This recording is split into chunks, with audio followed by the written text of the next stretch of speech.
Father if he could repurpose the memorial to honor the lives of those lost. A great way to process some of this is to give service. With his blessing, John collected hundreds of stuffed animals, clearing the memorial.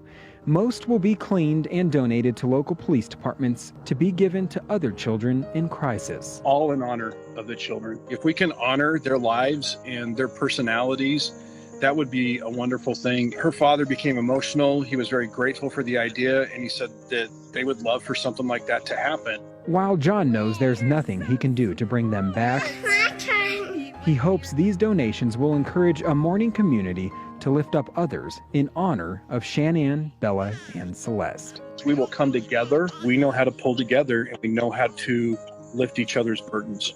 I have no inclination of where she is. Now, all week, people have asked me about my thoughts on that interview, and my answer to that question is this. As a journalist, we have to give up the right to have a public opinion about things. I knocked on that door Tuesday and approached the interview like I do every single day, with compassion. I let that man tell his story. It's not my job to judge.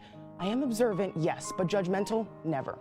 Every week I interview people going through hard times or what seems like hard times. What I'm not used to, though, is standing in someone's house, shaking their hand to find out that 2 days later, that same person would be arrested for the murder of his wife and kids. And while that interview is now ingrained in my head in the worst possible way, it's nothing compared to what the town of Frederick is going through right now, and definitely not comparable to how the friends and family of Shanann, Bella, and Celeste feel right now.